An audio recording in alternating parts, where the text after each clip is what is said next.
في سفيان كازدغلي. سفيان، ما حقيقة هذه المعلومات أولا؟ مساء الخير أخ حكيم.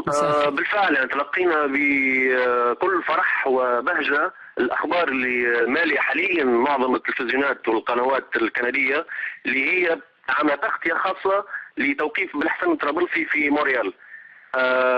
اليوم في الفترة يعني بعد منتصف النهار في الظهيرة وقع توقيف بلحسن الطرابلسي مع زوجته وأربع أطفاله والمربية الخاصة تبعهم.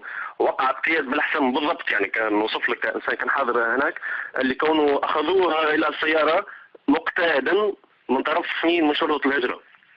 نعم. يعني أخيرا الحكومة الكندية رضخت الضغوطات واخذت موقف رسمي، واعلنوا اللي هم يعني هذا اول موقف رسمي ياخذوه من طرف القضيه التونسيه بناء على طلب يعني تونسي.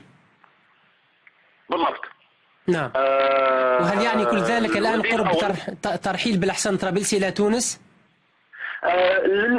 للاسف القضيه مش بالسهوله هذه اخ حكيم. بما انه بلحسن طرابلسي يعني حسب ما سمعنا الايام اللي فاتت كان عنده عده مقابلات مع مواطنين توانسه عايشين في مونتريال وكذلك مواطنين لبنانيين، وعنده من احسن المحامين الهجره موجودين معه، والفكره كونه اللي هو حاليا طالب اللجوء السياسي. نعم. وكونه تونس ما عندهاش اتفاقيه تسليم المجرمين بين تونس وكندا، الشيء هذا حيأخر العمليه. أنا أشكرك جزيل الشكر من فانكوفر في كندا الصحفي سفيان كازدغلي على كل